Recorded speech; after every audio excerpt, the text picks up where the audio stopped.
This conference will now be recorded. Good morning.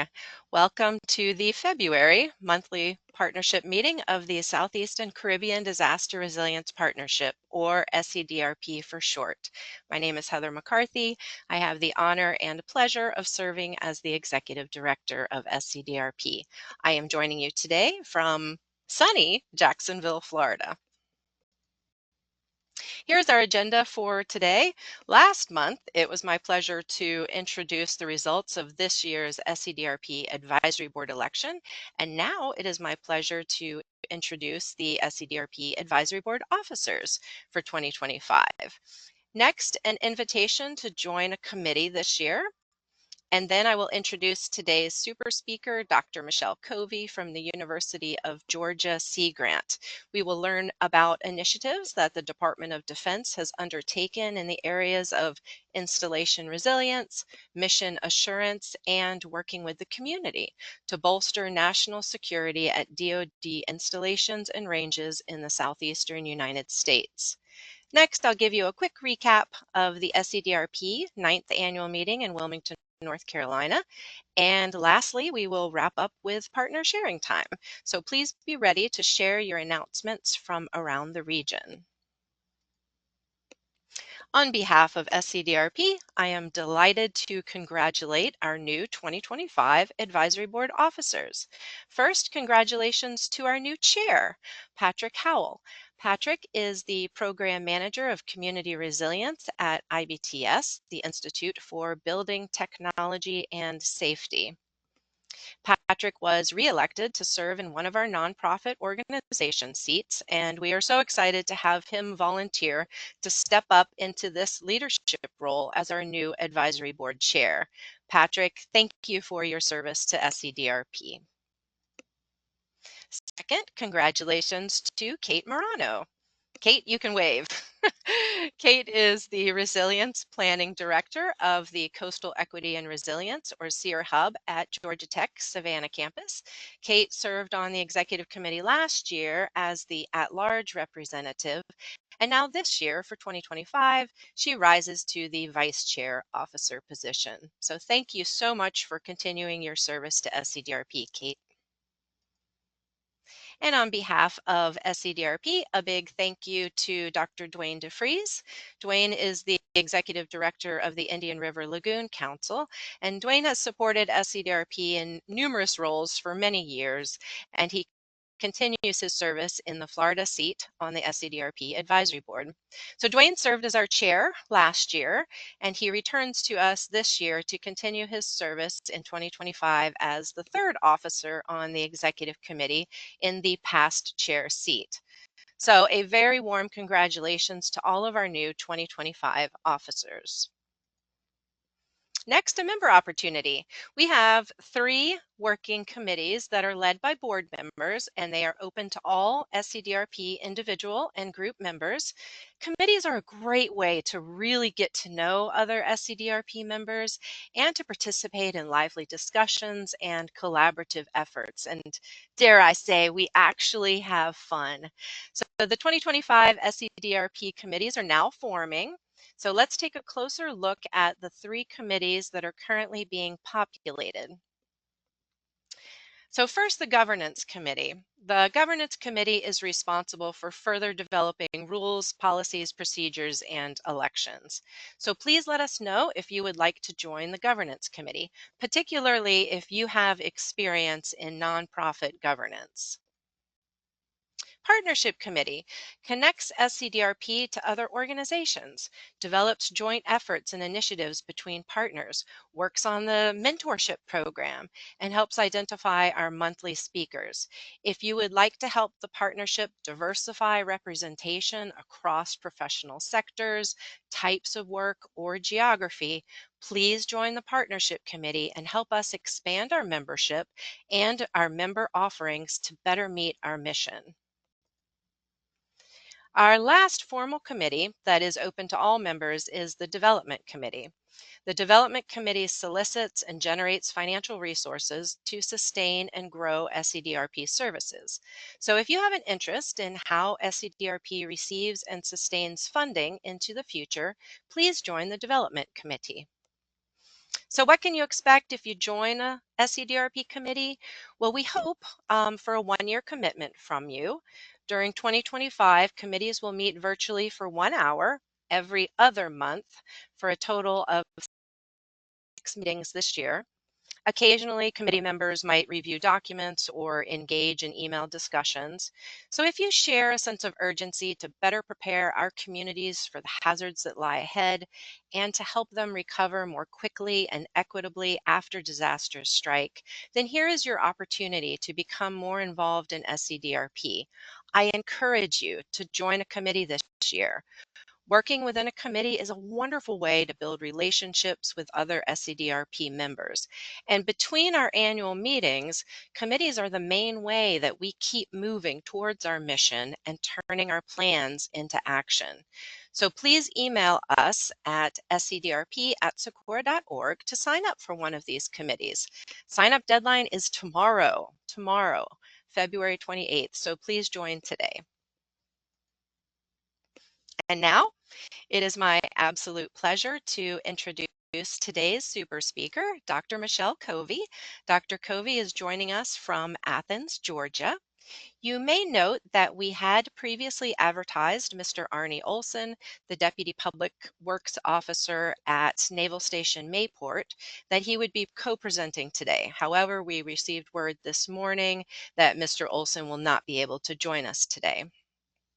However, we are so pleased to have Michelle. Dr. Michelle Covi is the Coastal Resilience DoD Liaison with the University of Georgia Marine Extension and Georgia Sea Grant. She works to connect NOAA and Sea Grant resources with Defense Community Coastal Resilience planning and projects through a partnership with SURPASS, the Southeast Regional Partnership for Planning and Sustainability, and with the Department of Defense REPI, or Readiness and Environmental Protection Integration Program, as part of the NOAA National Sea Grant Office Federal Partnerships Program.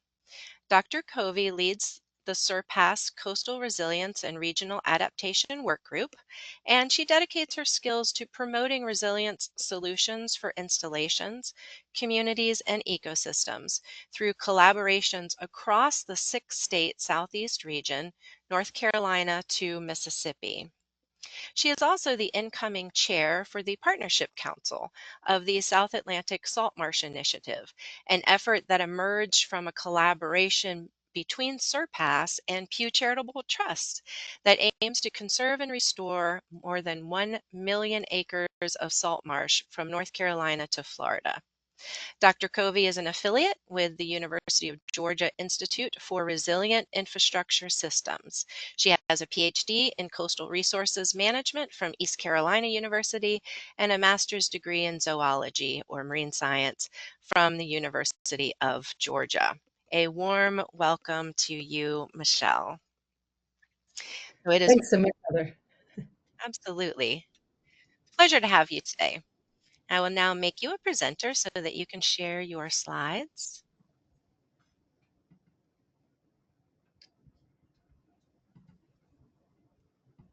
Okay, are you seeing that? Perfect. Looks good.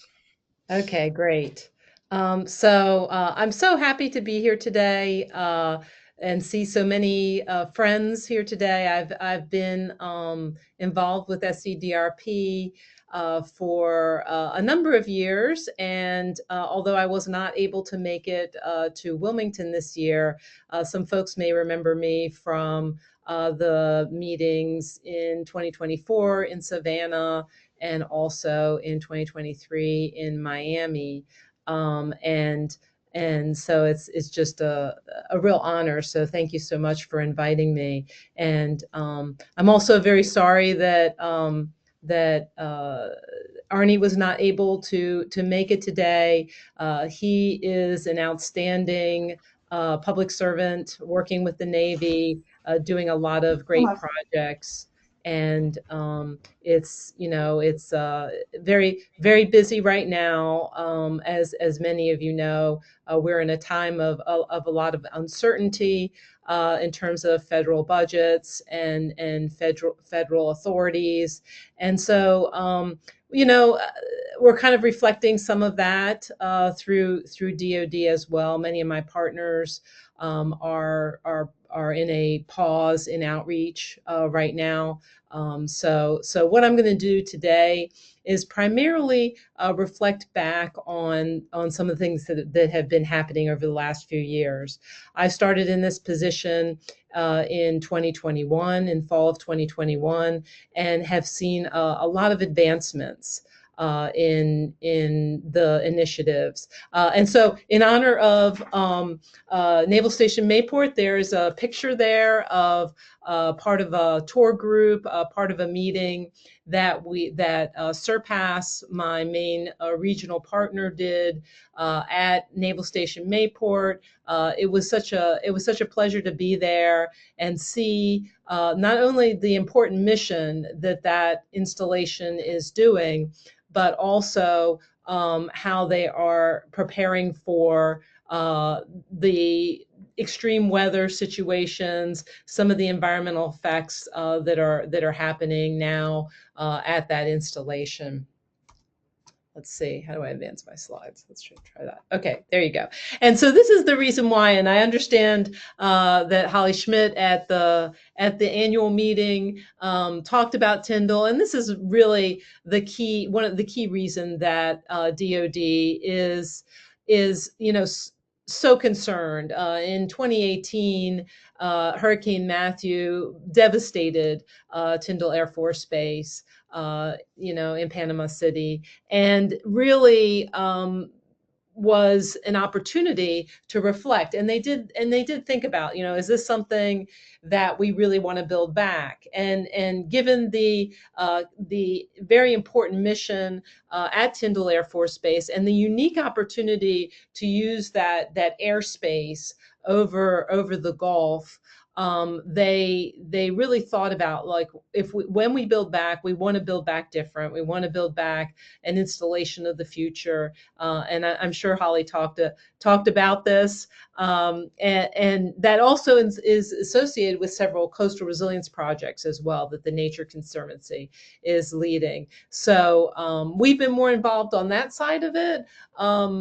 In terms of the REPI program and the nature-based solutions side, but this is why a lot of this is happening. The same year, Hurricane Florence also hit North Carolina, and that destroyed about 60% of the homes. There are about over 6,000 homes across Camp Lejeune, New River Air Station, and Cherry Point Air Station.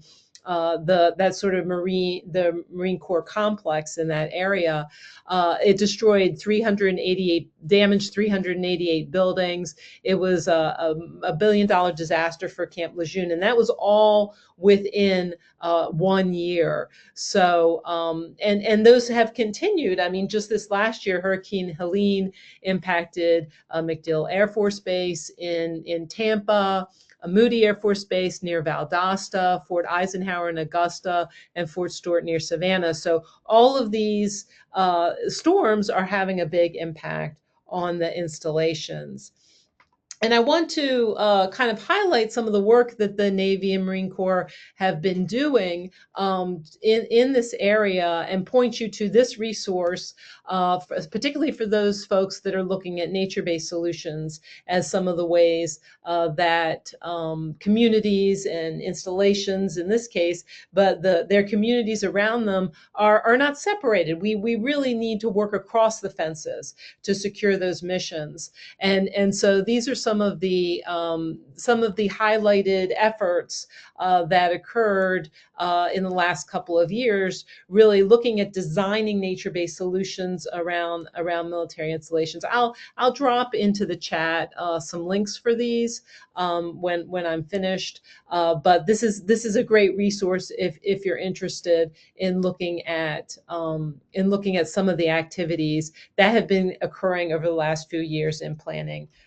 for these storms and future impacts.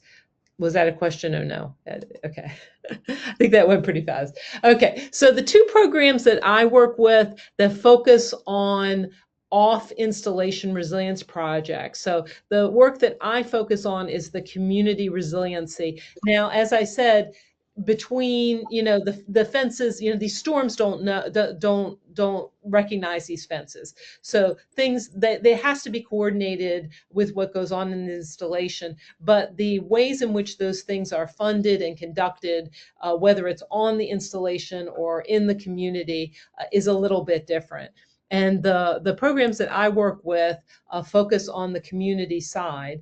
And these two programs are called the Office of Local Defense Community Cooperation, OLDCC, and they provide technical and financial assistance to state and communities for programs to do things like plan for future impacts, and plan for other. It's a very broad program that focuses on installation readiness. They also fund some infrastructure, and in recent years have done some nature-based infrastructure that they have fund that support the installation, the community that's supporting the installation.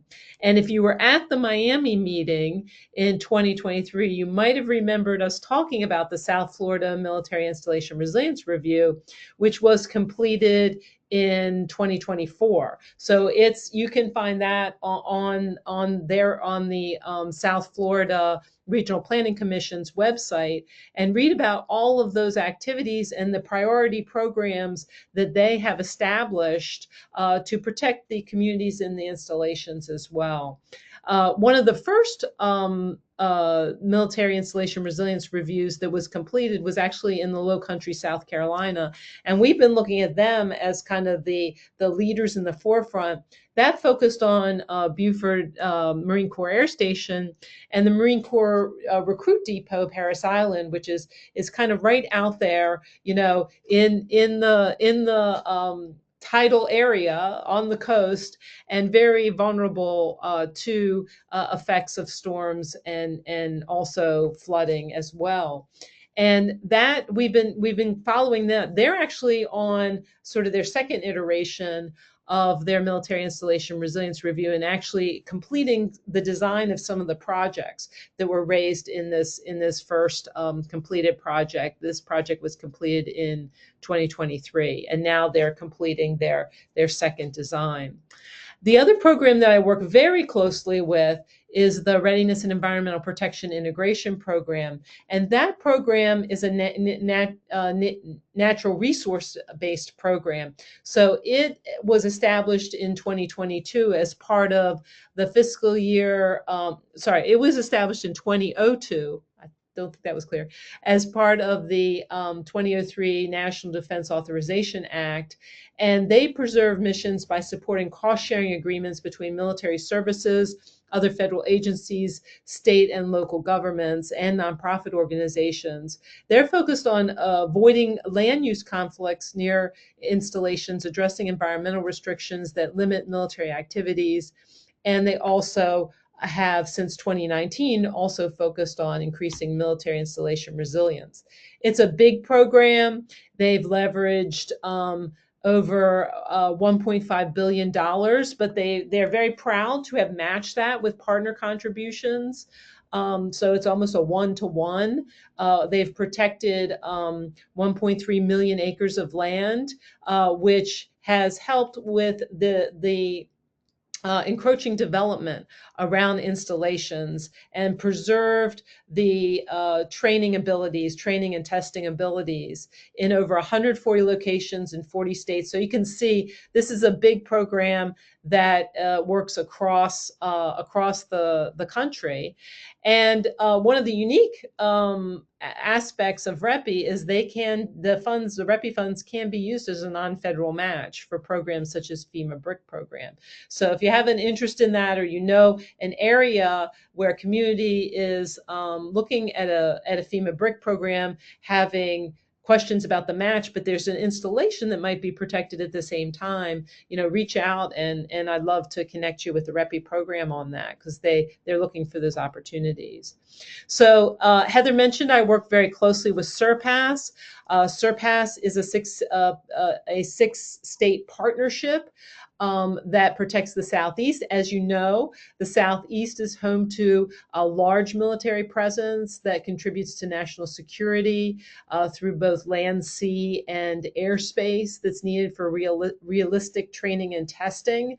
The military is also an important economic driver for many of the communities in these states, but also hosts several biodiversity hotspots and a wide range of unique and important ecosystems in this area, as well as reaching out to private landowners. So SURPASS works across many different, like SCDRP, works across many different constituencies with a focus on principles that come together that are representatives of military, federal agency, particularly regional directors for federal agencies, and state agency leads as well. So it's a partnership that then depends on this forming relationships across these different federal, state, and military partners, and then they've in their first meeting in 2005, they came up with this mission to seize opportunities to solve problems and provide mutual benefits. So what they do is the principals collaborate to look at how can we serve all of our missions together. And they've been really successful in finding those places that they can work together using a number of different policy, GIS tools, and so forth to better establish all of their goals, to better complete all of their goals, and ultimately support the communities, the ecosystems, and the economies that depend upon them in these states. There's 5 focus areas in SURPASS, and I lead the Coastal Resilience and Regional Adaptation Work Group. These are some of the these are most of our objectives for the group, our strategic objectives that we pursue through a series of monthly meetings, somewhat similar to SCDRP, in that we bring together partners beyond the principals. We bring together those principals, but also NGOs, academics, private industry that are working in this space to talk about lessons learned across the region. Over the last 3 years, we've been very active in supporting the installations in the communities that have been challenged to find ways to adapt to changing conditions and resilience of the installation. And we've used this unprecedented time of grants and grant availability and funding availability to really look at ways that we can focus on these military installation communities. How can we come together with the military ideas, the military funding, and match that with some of the other federal funding and even state funding to achieve some of these shared objectives. And so we do that with these partnerships and these meetings. We share resources. We talk a lot about what the OLDCC has been doing, and as other areas, and I think Northeast Florida is just getting started with a similar effort right now in your area, Heather and Claire. And maybe we'll hear. I saw there was somebody from your regional commission on here. Maybe they can talk about that. But at any rate, they're listening in to hear how things are going when they've completed these projects in Tampa or Northwest Florida, and so they're learning these lessons and understanding how they can be most effective as they go on. And we also collaborate with other Surpass focus areas. We've got an energy focus area that's focusing on energy development and siting. So we've worked with them, talking with them about energy resilience. We've done a lot with nature-based solutions. I'm going to talk a little bit more about that. And we've done a lot of policy work as well. So, for example, some of these things that we've shared, the picture that's on the left of is part of that Paris Island project, the Low Country South Carolina project. The main road that goes into the Marine Depot, but also provides access to the community, is an area that is very susceptible to flooding. And so they are developing a design. I think they're in the latter stages of this design. We've talked about water farming, which is looking more up watershed, like how can we store water up in the watersheds and leverage the work of farmers to be able to hold this water so that that flooding doesn't come down. And this is in North Carolina, where a lot of that flooding came down during Florence into Wilmington. And we've looked at resources like the South Atlantic Coastal Study, which was finished in 2022, but still has lots of resources that the U.S. Army Corps of Engineers led, has lots of resources that communities are using. So these are some of the things we've been talking about. One of the focus areas, one of the emerging issues that we've been focusing on is the beneficial use of dredged sediment. Navy Southeast has prioritized this. This is a particular issue for the Naval Subbase Kings Bay, which is right on the Florida-Georgia border. That's a picture of the subbase there. And it's also a priority for the U.S. Army Corps of Engineers. They want to convert to 70% beneficial use by 2030. That beneficial use will help to support habitat resilience and restoration, as well as potentially support coastal resilience. We were talking earlier about some of the activities that they've recently completed in Mayport. They've done a dune restoration, a big dune restoration that's now protecting Mayport Naval Station. A lot of that coastal resilience that comes from that dune placement actually came from on installation storage of sediment. So that's a beneficial use project. And we're looking for Kings Bay has similar storage of sediments in different areas, and they're also looking at whether they could share those with the community in some ways to elevate roads and those kinds of things. So there's lots of options still in development. As Heather mentioned, I'm the incoming chair for the South Atlantic Salt Marsh Initiative. That's a big initiative. I invite you to visit the Marsh Forward plan website.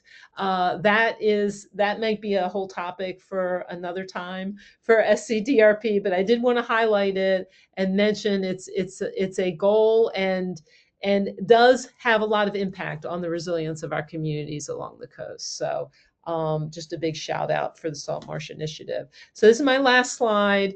I did want to mention Sentinel Landscapes. Sentinel Landscapes is another initiative that grew out of the DoD REPI program and expands upon the opportunities to conserve, restore, and protect lands and resources around the installations. It's a partnership between the REPI program, the USDA, Forest Service program, as well as the NRCS program, the U.S. Fish and Wildlife Service, as well as FEMA has recently been added. So it's a program where they're really looking at how can we leverage all of these different priorities and find areas that are of interest. And you can see 5 of these Sentinel Landscapes. There are now 18 Sentinel Landscapes. 5 of these are in the Southeast, and these are some of the most well-developed ones. So there's newer ones popping. Again, the Southeast is ahead of the rest of the nation. What can I say? But these are areas that have have installations, or in some cases multiple installations, but also have priority environmental areas. And Sentinel Landscapes is looking at how can we combine these different priorities and leverage them to put more focus, to conserve the land, to restore, to enhance recreation, bolster the agricultural and forestry economies in the area. And so again, this is another focus area we're trying to work a lot with. We work across the CROG, the Coastal Resilience and Regional Adaptation Work Group, and Sentinel Landscape Working Group to focus resources into these areas. And I'm happy to talk about any of these in more detail if you have any questions. I know that was a lot. I'll put a whole bunch of links in the chat, but I'm happy to take any questions. Oh, fantastic. Thank you so much, Michelle. Yes, question and answer time with Michelle. So you can raise your real hand, raise your virtual hand. Claire and I will do our best to follow the chat box as well. If you have any questions you'd like to drop into the chat box, and we will answer your questions in the order in which we see them. Questions for Michelle?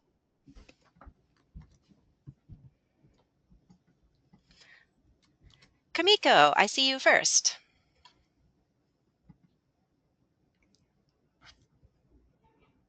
If you're talking, I can't hear you yet.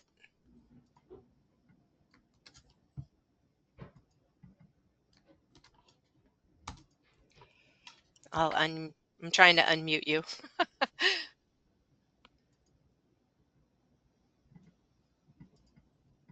Okay, Kamiko, we might circle back to you. If you could try to unmute, and I'll come back to you. Next question I see from Christine Crespo Valentin in Tampa. Christine?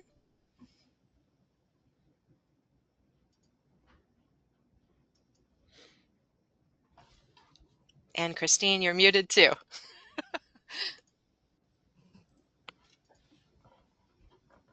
Christine, are you there?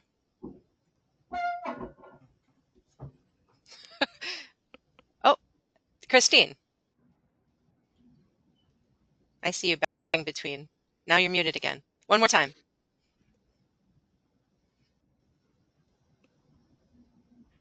Christine, I saw you trying. Okay. We're going to move on to Patrick. Patrick, Hey, I see Heather. you're on. Good Can you hear morning. me all right? Hey, good morning, Yes. Heather. This is my first time. Oh no. I really appreciate the opportunity. But Michelle, I'm so excited to see you. So this is wonderful. So you know what? You made it through that briefing, and we can talk later about my history with OLDCC and other resilience things. I'm outside of your area, sadly.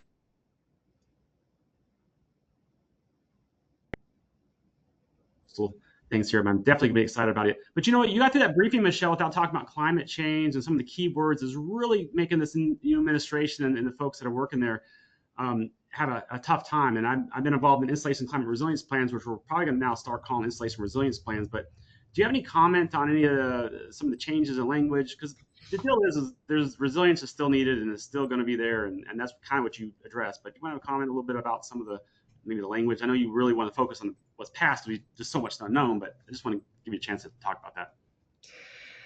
Yeah, Patrick, the tough questions. It's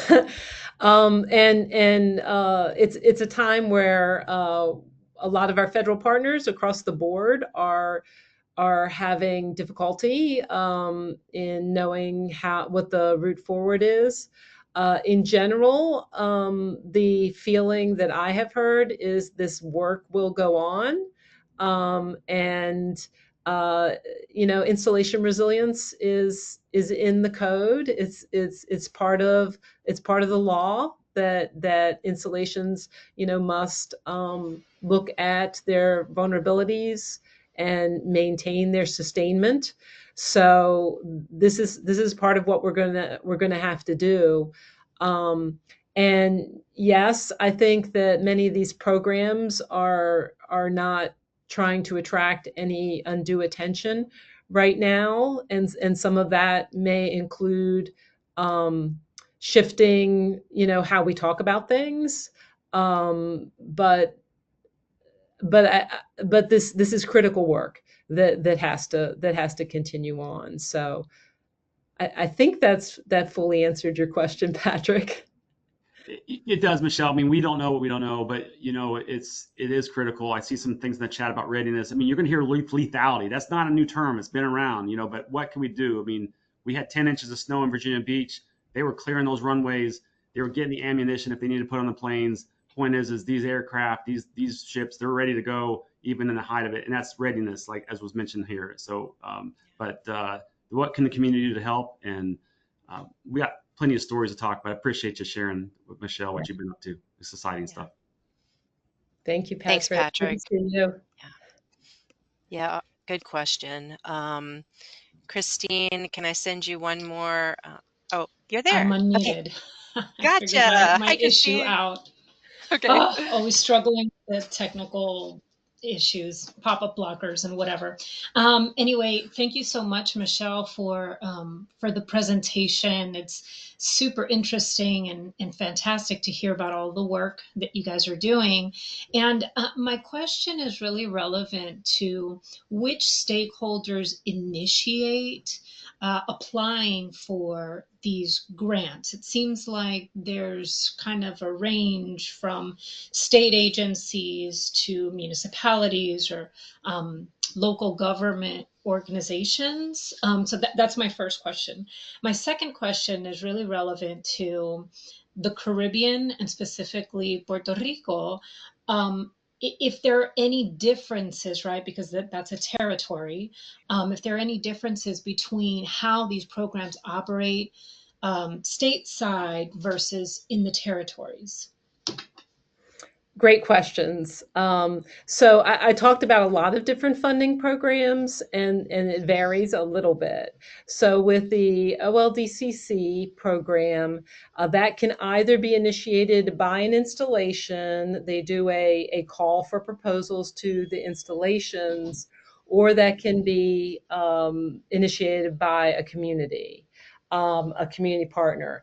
And the community partners in those cases, they generally work with some unit of government, so either state government or regional government. That pretty much exclusively. But then those governments then will contract, with a contractor, a Jacobs or a other contractor to actually fulfill the contract. So a lot of times you'll see that the reporting out is done by another agency, but the initial grantee is a unit of government. For REPI programs, which are more the on-the-ground project, nature-based solutions programs, they have a call from the installations. They've been participating in the National Coastal Resilience Fund that NIFWIF administers. They've been participating in something called the REPI Challenge, which also can be applied for by an NGO or another. But you always have to have that relationship to the installation. So that has to be established. I can go into more detail if there's something in it specifically. For Puerto Rico, that has not been an emphasis for the REPI program. However, to answer your question generally, they have been working a lot in Guam as a different territory, and that is the Pacific has been a big focus in the last couple of years. And there hasn't been a difference in a state or territory in that case. It's just where where they've got assets that they're trying to protect. I hope that answers your question. Yeah, thank you. Thanks, Christine. I see I'm going to jump to a question in the chat from Holly Miller at Tetra Tech in Durham, North Carolina. Similar to Patrick's question, with the revisions at the federal level and stoppage of work on FEMA and EPA contracts, do you see a major shift in the acceptance of nature-based solutions, climate change, and resiliency? I think that how we talk about these things is changing very rapidly, and we're tracking that. But the economic case has been made pretty well for nature-based solutions. So I would expect that those will continue to be a very competitive type of solution to many of these problems. Thanks, Michelle. And Pamela Burkowski down in South Florida, we are hearing that new verbiage will be installation readiness instead of installation resilience. Maybe more of a comment than a question. Michelle, have you heard that too?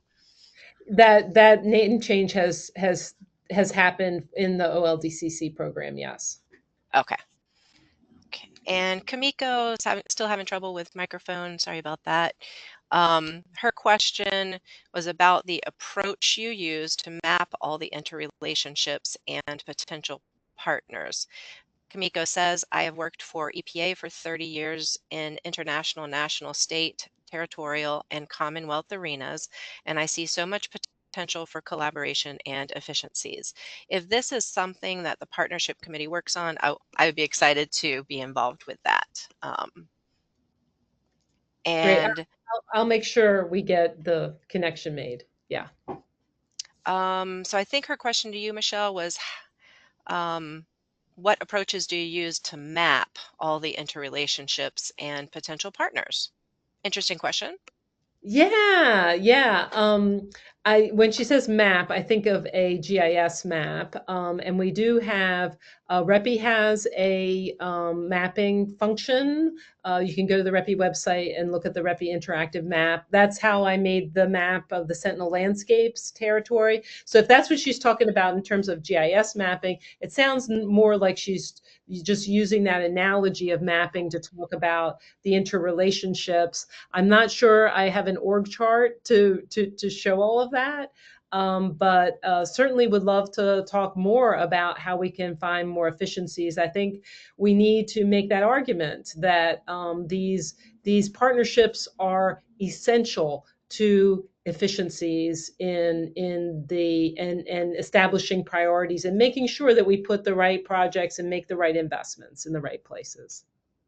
Absolutely. And here at SCDRP, we have such an interest in network people mapping as well, right? And so if we can share approaches in that regard, I would love that. I'm going to circle down to Dwayne DeFries. I see your hand. Hi, Michelle. I'm the director of the Indian River Lagoon NEP. And I'd like your thoughts. So when you think about the MIR completed projects and the suite of regional collaborations, I think one of the things that I see is the language of an MIRR is very much installation and mission specific, which is very different than the language we see within the National Estuary programs that are more environmental. But how do you see both the opportunities and challenges to bring these different programs together into a national perspective of coastal resilience and infrastructure resilience? I mean, is that something that would be worth doing down the line once things settle down? Oh, I think absolutely. I think that's the foundation of REPI, and REPI really has focused in forestry. That was where REPI's bread and butter was the America Longleaf initiative, which SASME is built on that same idea of the American Longleaf Initiative. So the coastal is newer, and I think that same that same approach that you're thinking about is exactly the approach that REPI is interested in the coastal area, and so I think there's a lot of opportunity there, and I'd be happy, to explore this more, connect this more. It is true that the Military Installation Resilience Review coming out of OLDCC is less natural resources oriented than the REPI program. The REPI program's coming out of natural resources, so that's why you're seeing a difference. But they want to work together. They want to make these things all align together. So you think that the REPI is the point to begin that larger discussion? Yeah, that would be a great discussion. If you want to reach out, we can see, who we can get talking together for you. No, that'd be great. Thank you. Sure. Fantastic. All fantastic and timely questions. Michelle, would you mind dropping your email address into the chat box? And if you have follow-up questions or you would like to reach out to Michelle, please do. And Michelle has also dropped a number of links into the chat box, and we may add some more, and Claire will gather those, assemble them, and put them into our next newsletter as resources for you. So keep an eye out for that. So thank you so much, Michelle, for taking the time to bring us these updates from all the different programs that you are involved in. And please keep up the good work. Pleasure to have you here, and always a pleasure to see you. With that, I have a few more announcements. I'm going to share my screen again. A quick recap of the SCDRP 9th Annual Meeting 2025 in Wilmington, North Carolina. A big thank you to all of you that helped us plan and pull off another dynamite in-person annual meeting. This was the third year in a row that SCDRP annual meeting has sold out. It was the largest annual meeting in SCDRP history with 130 registered attendees, and it was inspiring and exhilarating to spend 2 days in person with all of you, passionate professionals doing exceptional work in the Southeast US and Caribbean. So you know the theme of our 9th annual meeting was cultivating climate resilient communities, advances in communication and collaboration. So those messages of communication and collaboration were the threads that bound the entire meeting together. The registered attendees of the SCDRP 9th annual meeting in Wilmington reflected this multi-sectoral nature of our partnership. This year, roughly a third of the attendees were from the academic sector. Another third of the attendees were government employees working for either federal government, a state territory, or a local government. And then the final third of attendees was split between nonprofit and private sector. The geographic breakdown of where attendees came from, it always reflects where the SCDRP annual meeting is held, and that's why we move around. So North Carolinians comprised almost half of the meeting attendees. Like last year when we met in Savannah, about 50% of the attendees were from Georgia. This year, professionals from Florida represented 16%, South Carolina represented 15%, and Georgia representatives were the smallest piece of the pie this year at 9%. And really interesting to me is this colorful bar, that striped bar that you see there. SCDRP annual meetings are experiencing a growth in attendance from locations beyond the southeastern states. And it is this 13% this year. It was 13% of registrations represent attendees from other states and from our partners in the U.S. territories in the Caribbean, Puerto Rico, and U.S. Virgin Islands. This year, attendees traveled from nearby areas such as Louisiana, Virginia, Maryland, Washington, D.C., while others traveled really far from Michigan and Massachusetts. Together, we enjoyed 7 sessions on relevant timely topics and 2 special speaker sessions.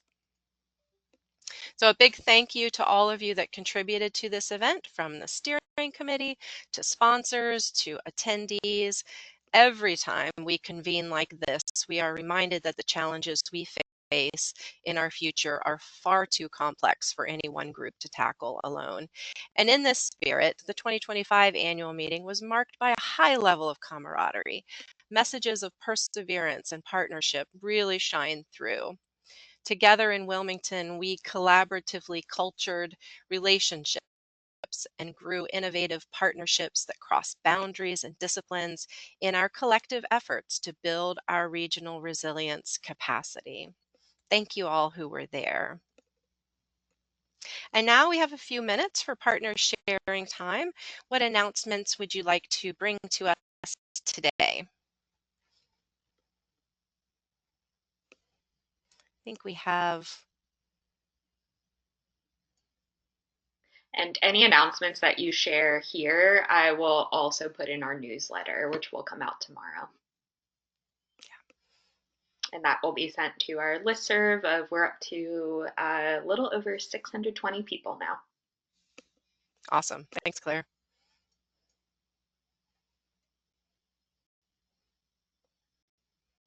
All right. If you don't subscribe to our newsletter yet, please do.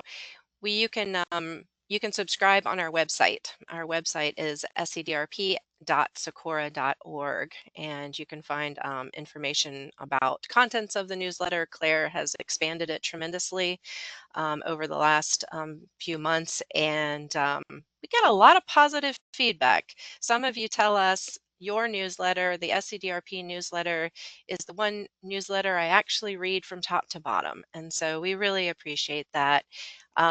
If you do have additional announcements that you would like to share, please email them to us, send them to us.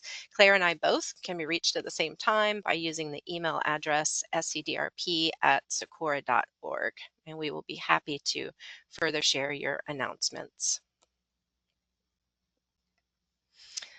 Okay. And with this, I will conclude our February monthly partnership meeting. A very special thank you to our super speaker, Dr. Michelle Covi, the Coastal Resilience DoD Liaison for the Marine Extension and Georgia Sea Grant in Athens, Georgia. And special thank you for joining us today. I will see you in 1 month on March 27th. Have a wonderful day and take care.